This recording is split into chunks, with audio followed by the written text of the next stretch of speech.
Take a pen and a pad of paper. And I just want you to write down, what is my financial story? ? Put that right up at the top. And then what I want you to do is I want you to, with that story, I want you to put all the good, bad, and the ugly. Then I want you to read it out loud. And then I want you to take like a candle. You know, I have this nice little abundance candle that I always like to light next to the financial work that I do. And I want you to burn that piece of paper after you read it out loud once it's all written down.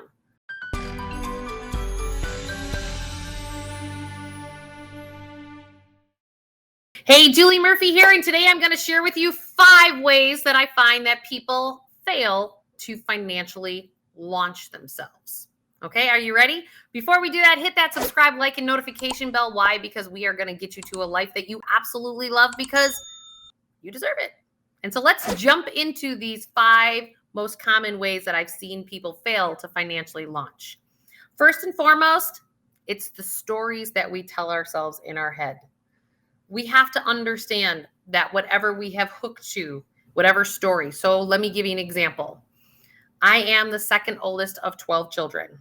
I grew up in a 3-bedroom house. We didn't have any money growing up. I paid for myself through college, and it's always been a struggle, and it's always gone. Like, what's your story? Now, take the time, write down what your story was. Here's an exercise that you can do to help to release that story. And it's as simple and easy as this. I want you to take a pen and a pad of paper. And I just want you to write down, what is my financial story? ? Put that right up at the top. And then what I want you to do is I want you to, with that story, I want you to put all the good, bad, and the ugly. Then I want you to read it out loud. And then I want you to take like a candle. You know, I have this nice little abundance candle that I always like to light next to the financial work that I do. And I want you to burn that piece of paper after you read it out loud once it's all written down. Why would we do this? Well, remember, money is energy, and we want to release the ways that we no longer want to plug into the world. And this is a really great way to shift the energy behind your money and your financial story. So love yourself enough to write down that story, read it out loud, and burn it and release it to the universe. Now, make sure you burn every piece, because what always seems to happen is that when you're burning the piece of paper and you're tearing it up, there's always a couple pieces that don't fully burn. Burn all those pieces because you're ready to write a new financial story. Now, the second part of the assignment is I want you to write your new story about money. How do you want money to be in your life moving forward? Because we need to change the vibration of your interface and your story with money. So the way that you do that is by writing it down. And then you can too either read that one out loud and release it and have it come into being. I personally like to write down, and I do this in all areas of my life, but write it down of what you want it to be and read it out loud every morning so that you're building the muscle memory of the new relationship that you're going to have with money. May sound silly, but it makes a huge difference, because those of you who shift your financial story from the houses and the communities that you grew up in to the one you want today, this is one way to get you there. So the second way that I see people to fail to launch is the words that come out of your mouth when you talk about money. So I want you to start to be more aware, because we don't realize how powerful our words are. Our words are so powerful. We don't realize when we're kind of like ripping our own financial world a new keister. We're like sitting there going, well, this is a problem and this is a problem and so did this. Like, start to watch the words that come out of your mouth and how you blame your employer, or you blame the government, or you blame interest rates, or you blame inflation, or you blame gas prices. If you're pointing the finger at something else with blame, with those words coming out of your mouth, look at this. There are 3 other little fingers pointing right back at you. So that means something needs to shift inside of you to have your financial life shift That's another way I see people fail is they don't realize the words that are coming out of their mouth actually is a vibration what creates your financial reality. So start to put more awareness on those words coming out of your mouth. And when you start to see them coming out, you just go, okay, no, how do I shift that? Because once you become aware, then you can start to actually shift it and marinate it and catch yourself. I've watched clients do this for years, and it's not an easy thing at first because you're used to going this way with your words, and now you want to go this way. And also keep in mind, people fail to launch because when you start to shift your words, oh, you are going to be tested. You are going to have that friend of yours or that person in your family who's going to try to get you back into that like stitch and bitch club like women have, that they want to get you back to that complaining or blaming or shaming or all that stuff around money. And you got to be like, oh, that person is in your life for a reason because you resonate with them.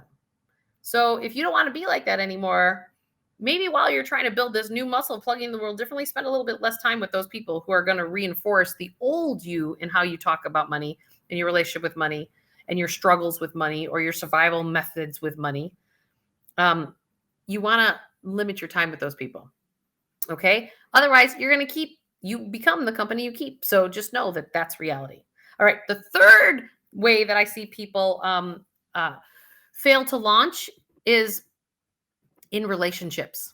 You know, one of the number one things in divorce is money. And money is a big crux because usually you're not coming from the same perspective, right? So when you're writing your new financial story, I want you to, if you're in a relationship, whether you're married or not, this is one of the things that I was so in love when I first got married. I didn't even think of asking the questions about what do you think of money? And it's like, well, it's kind of like, I remember hearing about a friend of mine whose dad made them sign a premarital financial agreement. And I was just like, what? Well, that kind of takes all the love and romance out of it. And on one level it does, but on another level, you're sitting there, it's forcing uncomfortable conversations to have a prenup. It absolutely forces the conversations. And not that you need a prenup, and you might be already married and you never had the prenup, but have the conversations. Create like a financial date night. That's one of the assignments I give my clients. Like, it sounds like you two need to go on a financial date night and talk about like, what do you want to create together?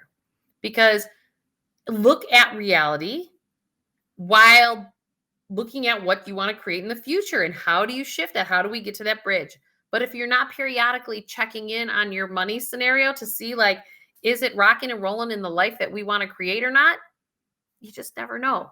So that's where I see people fail to launch, is because they're not consistently and regularly, periodically tapping in in their relationships about money, whether it's family, and it could be even parents' relationship. It doesn't have to be loving relationships. It could be your parents, it could be your siblings, or it could be some of those people that you have financial leaky containers with. So that's another way I see people launch and fail to launch. So number 4, we really need to release those limiting beliefs around money. Start to recognize, what are your limiting beliefs around money? Take the time, just as like I told you to rewrite your story with money, sit down and write down, like, what are my limiting beliefs about money? How am I limited? I watched someone that I absolutely loved the other day start talking about the fact that, well, it's only for the 1% and the rich and the blah, blah, because personally they were feeling like they were financially struggling. Remember, that's a limiting belief. It's a limiting belief to believe that somebody else has control over you financially. Do they have more money? Sure. Do they have more freedom? Well, only if you tap into their financial system, which is debt. Like, that's how they're controlling the masses. If you don't want to be controlled by the wealthy, well, then don't create debt and don't have them. This is where we don't understand where we can come from a place of financial empowerment. So what is that limiting belief or beliefs that you have around money? How did your parents talk about money? How was money handled in the communities that you grew up in? Write them down. And then say, ooh, what would I like my beliefs about money being? And this is correlated to the story of money, But the limiting beliefs are really core in that amygdala. They're stuck back here in our subconscious mind. And one of the things that I see to help people launch is look at, one of the resources I love the most is Kelly Howell. I can put the link below. Her website is BrainSync, and she has wealth and abundance binary beats that you can listen to when you go to sleep at night to actually shift your subconscious mind and your limiting beliefs around money. It's really, really important to do so. And the fifth way that I see people fail to launch is we forget to brainstorm the new and periodically check in with that new as to what it is that we really desire and what you want to create in your life. I have found that over the years, and I talk about this in my book, Awaken Your Wealth, that if you don't dream the new dream and brainstorm what that is, and I have on page 92 through 96 of my book, Awaken Your Wealth, I have all of these. I was going to grab my book out and read a couple of them to you.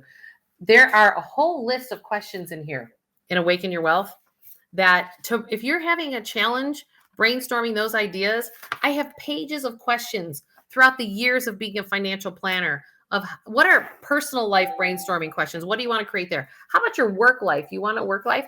And I also have a workbook that you can work through here because you know what?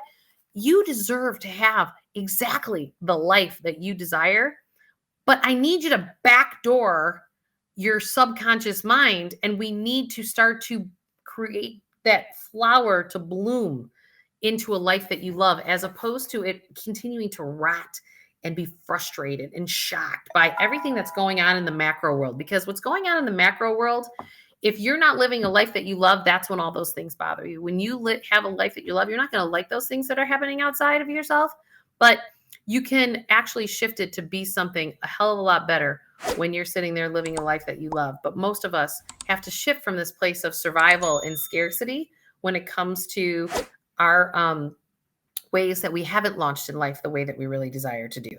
So don't forget, go to juliemurphy.com, get with the community because we are going to be supportive of you. I have group coaching that I do once a quarter, and you can sign up. My book, awakenyourwealthbook.com. You can get it for free. Just go to awakenyourwealthbook.com and you just pay for your own shipping. And let's get you to a life that you absolutely love because we all deserve it. Talk to you soon. Bye.